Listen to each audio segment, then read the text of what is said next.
Welcome to the KD creative point. Like करें, subscribe करें, notification bell पे select कर ऑल पे सेलेक्ट करें ताकि लेटेस्ट अपडेट आप तक पहुंच सके और दोस्तों के साथ शेयर करना ना भूलें।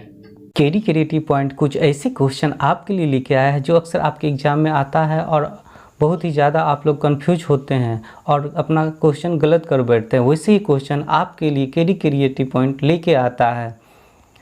अगर आप मेरे चैनल पे फर्स्ट टाइम आए हैं तो मेरे चैनल को सब्सक्राइब कर दें। चलिए क्वेश्चन की ओर चलते हैं, देखते हैं किस टाइप का सिमिलर टाइप का क्वेश्चन पूछा जाता है। वैसे ही क्वेश्चन आपके लिए केडी क्रिएटिव पॉइंट लेकर आया। चलते पहला क्वेश्चन, अंतर्राष्ट्रीय साक्षरता दिवस कब मनाया जाता है? 8 सितंबर को, 6 सितंबर को, 9 सितंबर को या 7 सितंबर को?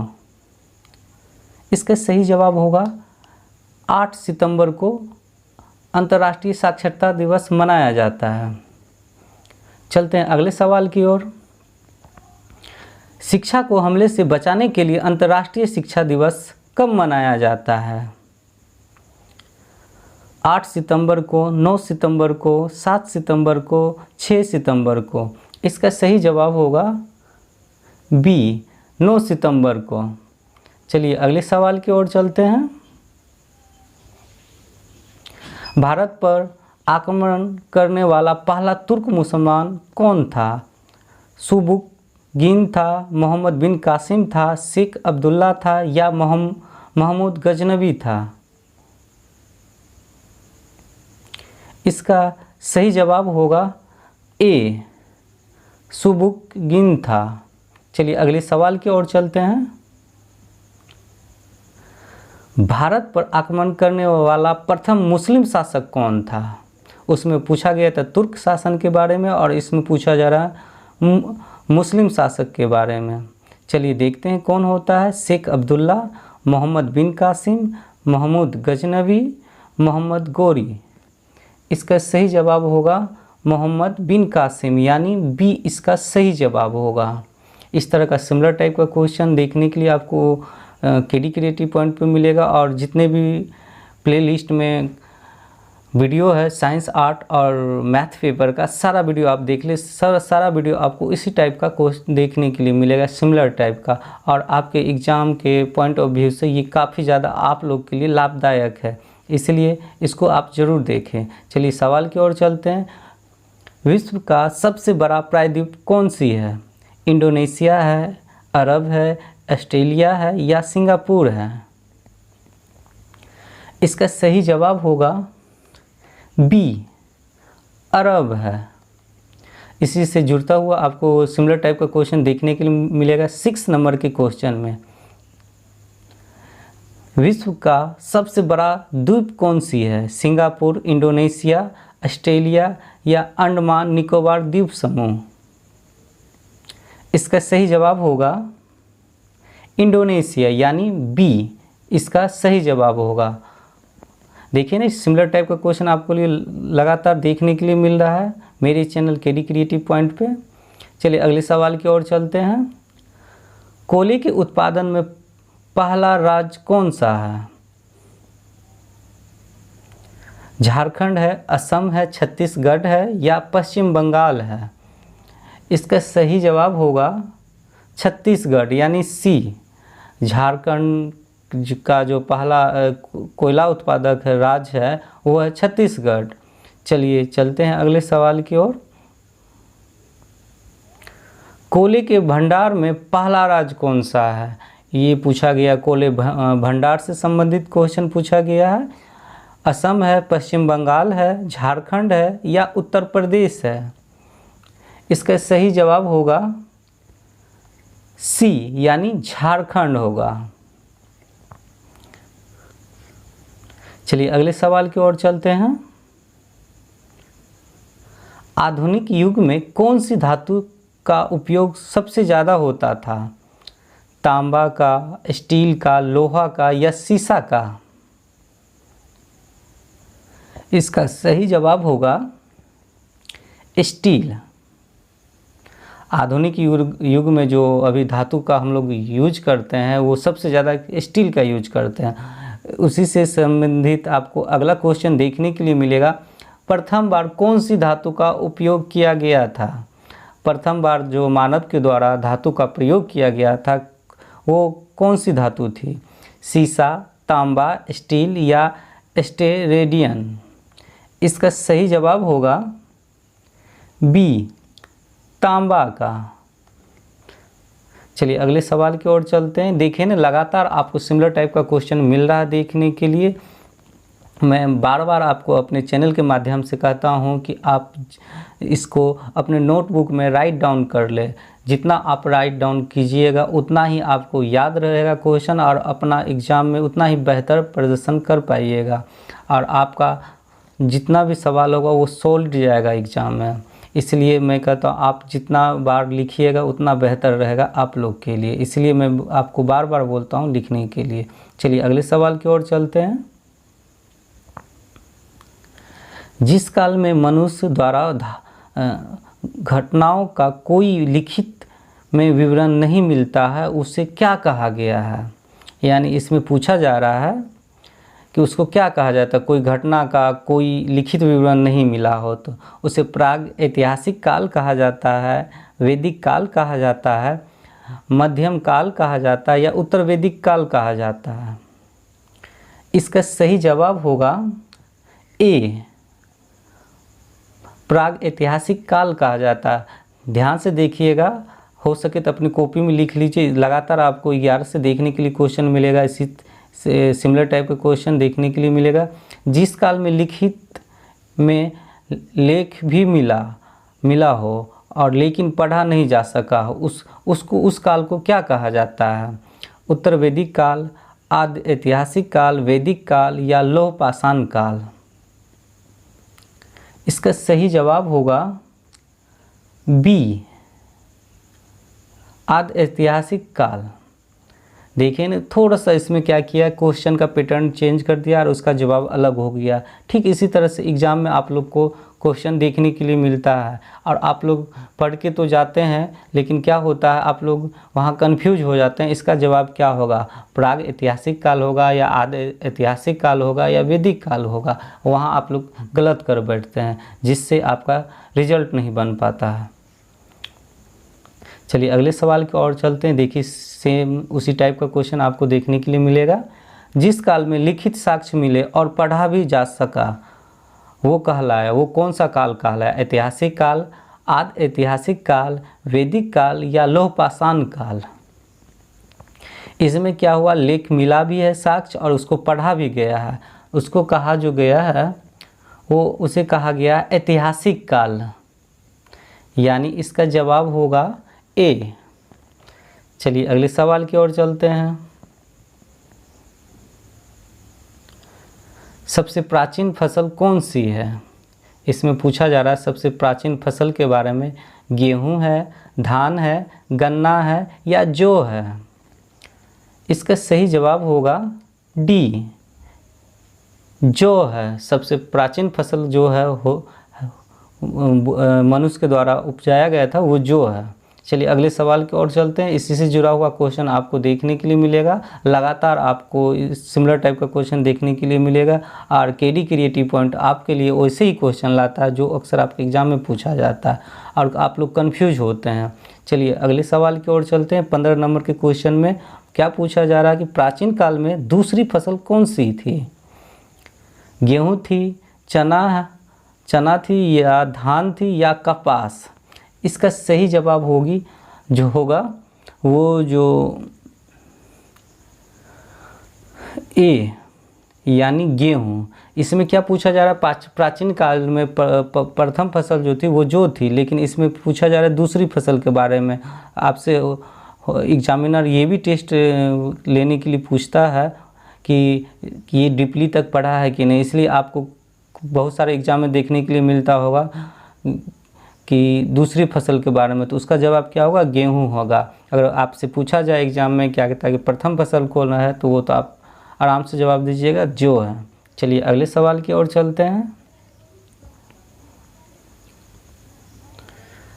सिंधु घाटी सभ्यता के लोगों ने गर्मी में कौन सी फसल की खेती की थी? इसमें पूछा जाए गर्मी में सिंधु घाटी की सभ्यता ने कौन सी फसल खेती की थी। चलिए चलते हैं। चावल बाजरा या सेम की, चावल गेहूँ बाजरा की, कपास सरसों दाल की, कपास राई सरसों की। इसका सही जवाब होगा चावल बाजरा सेम, यानी ए। इसमें पूछा जा रहा है क्या कि गर्मी में कौन सी फसल की थी। आप देखिएगा, अब इसी से जुड़ा हुआ आपको सवाल देखने के लिए मिलेगा। देखिए इसमें अब क्या पूछा जा रहा है 17 नंबर के क्वेश्चन में कि सर्दी में कौन सी फसल की थी। सिंधु सभ्यता के लोग जो थे वो सर्दी में कौन से फसल अपने खेत में उपजाते थे। चलिए देखते हैं। गेहूँ जौ, गेहूँ राई, जौ गन्ना या कपास जौ। इसका सही जवाब होगा गेहूँ और जौ। सर्दी में अगर पूछा जाए तो आप जवाब देना गेहूँ और जौ। देख रहे हैं ना, दोनों सिमिलर टाइप का ही क्वेश्चन है लेकिन दोनों का जवाब अलग अलग है, इसलिए आप लोग ध्यानपूर्वक अपने एग्जाम में क्वेश्चन का जवाब देना। चलिए चलते हैं। और अंतर्राष्ट्रीय चावल अनुसंधान केंद्र कहाँ है? जकार्ता में, इंडोनेशिया में, कटक में या मनीला में? इसका सही जवाब होगा डी, यानी मनीला में। चलिए इसी से जुड़ा हुआ आपको अगला सवाल आपके लिए कि राष्ट्रीय चावल अनुसंधान केंद्र कहाँ है? जमशेदपुर में, कटक में, उत्तर प्रदेश में या छत्तीसगढ़ में? इसका सही जवाब होगा बी, कटक में। इसमें राष्ट्रीय चावल अनुसंधान के बारे में पूछा गया है तो इसका जवाब कटक होगा। चलिए अगले सवाल की ओर चलते हैं।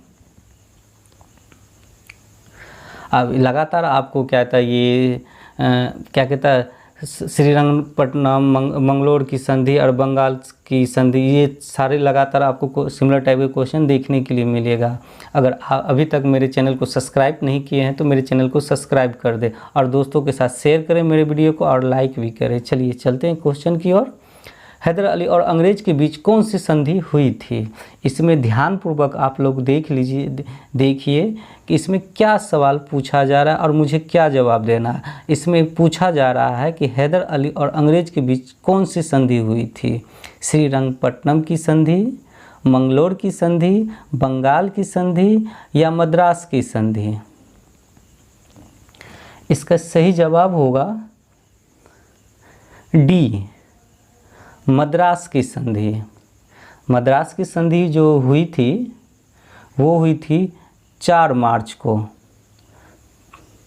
4 मार्च को हुई थी। वो ईस्वी उसका जब पूछा जाए तो वो ईस्वी किसी एग्ज़ाम में पूछा जाता है, वो 1769 ईस्वी में हुई थी मद्रास की संधि। और वो किसके बीच हुई थी? हैदर अली और अंग्रेज के बीच। चलिए चलते हैं अगले सवाल की ओर। इसी से संबंधित आपको क्वेश्चन देखने के लिए मिलेगा। लॉर्ड मैकार्टनी और टीपू सुल्तान के बीच कौन सी संधि हुई थी? बंगाल की संधि, मद्रास की संधि, श्रीरंगपट्टनम की संधि या मंगलोर की संधि? इसका सही जवाब होगा डी, मंगलोर की संधि। मंगलोर की संधि के बारे में पूछा जाए कि ये कब हुई थी तो ये इसका जवाब होगा कि ये मंगलोर की संधि जो हुई थी वो हुई थी 11 मार्च 1784 ईस्वी में। चलिए अगले सवाल की ओर चलते हैं। इसी से देखने के लिए क्वेश्चन आपको मिलेगा। लगातार आपके लिए सिमिलर टाइप का क्वेश्चन क्रिएटिव पॉइंट आपको प्रोवाइड कर रहा है। वीडियो अगर अच्छा लग रहा हो तो अपने दोस्तों के साथ करें, शेयर करें और लाइक करें। शेयर करने से ये होगा कि आपके दोस्तों का भी रिजल्ट बनेगा और आपके दोस्त को भी फ़ायदा मेरे वीडियो से मिलेगा। इसलिए मैं बार बार कह रहा हूँ कि अपने दोस्तों के साथ शेयर करें जिससे उसको भी लाभ मिले इस वीडियो का और वो अपना एग्ज़ाम में बहुत ही बेहतर अपना रिजल्ट कर पाए। चलिए चलते हैं सवाल की ओर।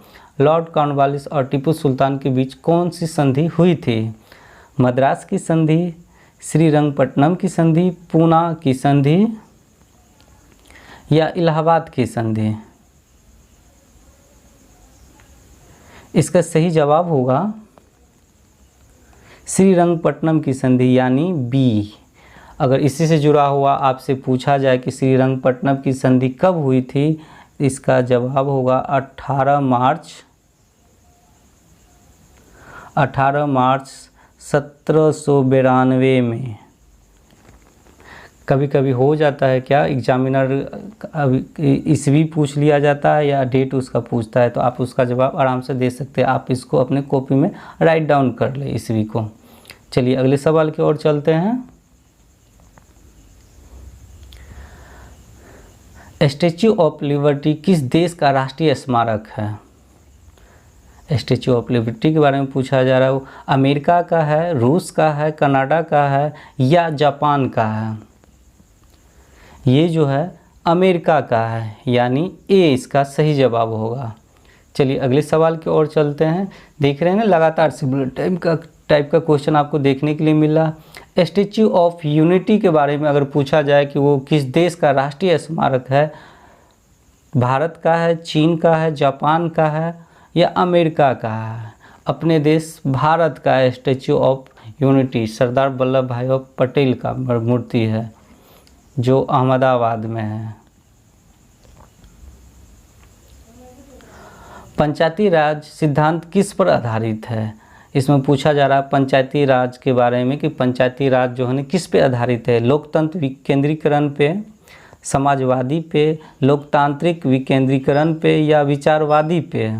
इसका सही जवाब होगा लोकतंत्र विकेंद्रीकरण पे, यानी इसका जवाब सी होगा। चलिए अगले सवाल की ओर चलते हैं। इसको ध्यानपूर्वक आप देखिएगा 25 नंबर के क्वेश्चन में और 26 नंबर के क्वेश्चन में।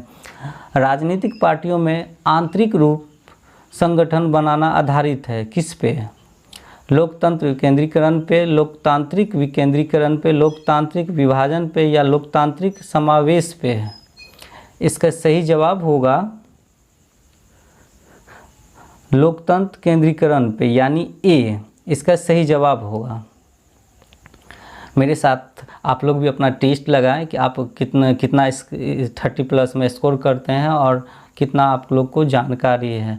और इस टेस्ट से आपको ये भी होगा कि आप अच्छा, अगर आपका 20+ जा रहा है तो आप लोग बेहतर यानी तैयारी में है। अगर 25+ नहीं जा रहा है तो आपकी तैयारी करने की और आवश्यकता है।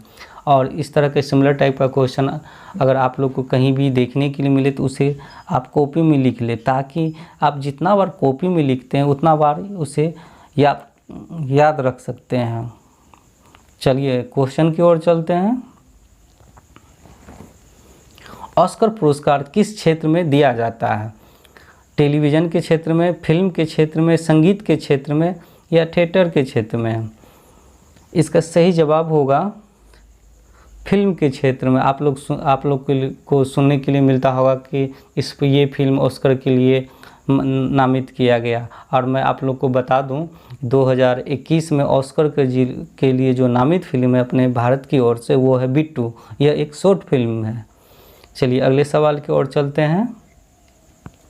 और बिट्टू जो फिल्म है वो 15 या 16 मिनट का ही है और वो सच्ची घटना पे आधारित है। चलिए और इसी से जुड़ा हुआ आपको देखने के लिए देखिए, उसमें पूछा गया था ऑस्कर के बारे में और इसमें पूछा जा रहा है एमी पुरस्कार किस क्षेत्र में दिया जाता है?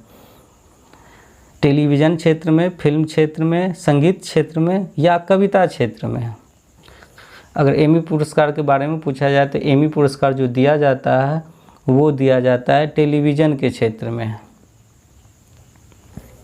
चलिए अगले सवाल की ओर चलते हैं।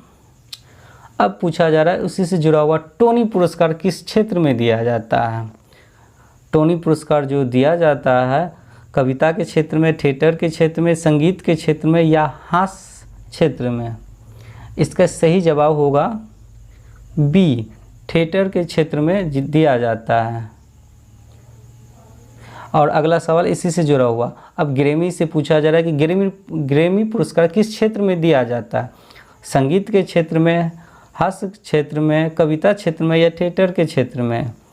अगर ग्रैमी से जुड़ा हुआ अगर पूछा जाए तो गौ से गाना भी होता है और गाना किससे जुड़ा हुआ यानी संगीत से, यानी संगीत क्षेत्र में। आप कुछ भी शॉर्ट ट्रिक बना सकते हैं किसी क्वेश्चन को याद रखने के लिए, और अगर आप खुद से ट्रिक बनाते हैं तो उसको आप लंबे समय तक याद करके रख सकते हैं। चलिए अगले सवाल की ओर चलते हैं।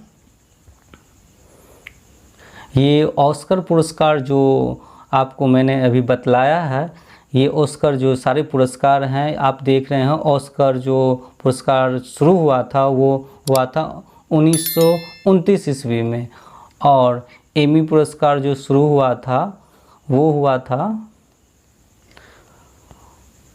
1949 ईस्वी में। अगर टोनी पुरस्कार के बारे में पूछा जाए उसकी शुरुआत कब हुई थी, तो टोनी पुरस्कार की शुरुआत जो हुई थी वो 1947 में हुई थी।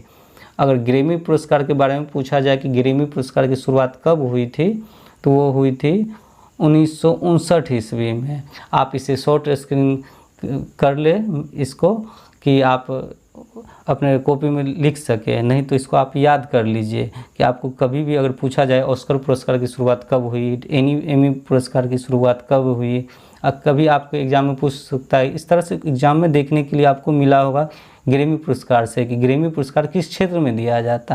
पुरस्कार से एक ना एक क्वेश्चन आपको एग्ज़ाम में देखने के लिए मिलता ही होगा। चलिए चलते हैं आगे। हमेशा की तरह इम्पोर्टेंट फैक्ट मैं आपके लिए लेके आया हूँ। जैसे इम्पोर्टेंट फैक्ट जुड़ा हुआ इस बार का संसद से, जितने भी देश हैं इस धरती पे, सभी जो संसद को जो कहलाते हैं वो किस नाम से कहलाते हैं। जैसे भारत को संसद को जो कहा जाता है, नॉर्मली हम लोग संसद ही बोलते हैं भारत के संसद को। जैसे रूस के संसद का क्या कहा जाता है या उसका क्या नाम है, रूस के संसद को ड्यूमा कहा जाता है। चलिए अगले देखते हैं, संबंधित जुड़ा हुआ है पाकिस्तान के संसद से। चलिए पाकिस्तान के संसद का नाम क्या है। पाकिस्तान का अगर संसद का नाम पूछा जाए आपको एग्ज़ाम में तो उसका जवाब होगा नेशनल असेंबली। अगर आपसे पूछा जाए कि नेपाल का संसद का क्या नाम है, नेपाल के संसद को राष्ट्रीय पंचायत कहा जाता है। चलिए अब पूछा जा रहा है कि चीन के संसद के बारे में, कि चीन के संसद को क्या कहा जाता है। अगर चीन से संबंधित अगर पूछा जाए कि चीन के संसद को क्या कहा जाता है, वो होगा नेशनल पीपुल्स कांग्रेस। अगर आपसे पूछा जाए फ्रांस के संसद का नाम क्या है, तो फ्रांस के संसद का आप बेहिचक जवाब दे सकते हैं नेशनल असेंबली। चलिए देखते हैं आगे। बांग्लादेश की संसद के बारे में पूछा जा रहा है कि बांग्लादेश के संसद को क्या कहा जाता है। बांग्लादेश के संसद को कहा जाता है जातीय संसद। ब्रिटेन के बारे में पूछा जाए कि ब्रिटेन के संसद को क्या कहा जाता है, तो ब्रिटेन के संसद को जो कहा जाता है वो पार्लियामेंट कहा जाता है। ईरान के संसद के बारे में पूछा जाए कि उसका क्या कहा जाता है, ईरान के संसद को कहा जाता है मजलिस। चलिए आगे देखते हैं। ताइवान के संसद का नाम पूछा जा रहा है कि ताइवान के संसद का क्या नाम है। ताइवान के संसद का नाम जो है वो युआन है। कनाडा की संसद का क्या नाम है, तो कनाडा के संसद का नाम पार्लियामेंट है। ब्रिटेन के संसद का और कनाडा के संसद का नाम, दोनों का संसद का नाम एक ही है, पार्लियामेंट। अगर आपसे यूएसए का संसद का नाम पूछा जाए तो उसका संसद का नाम है कांग्रेस।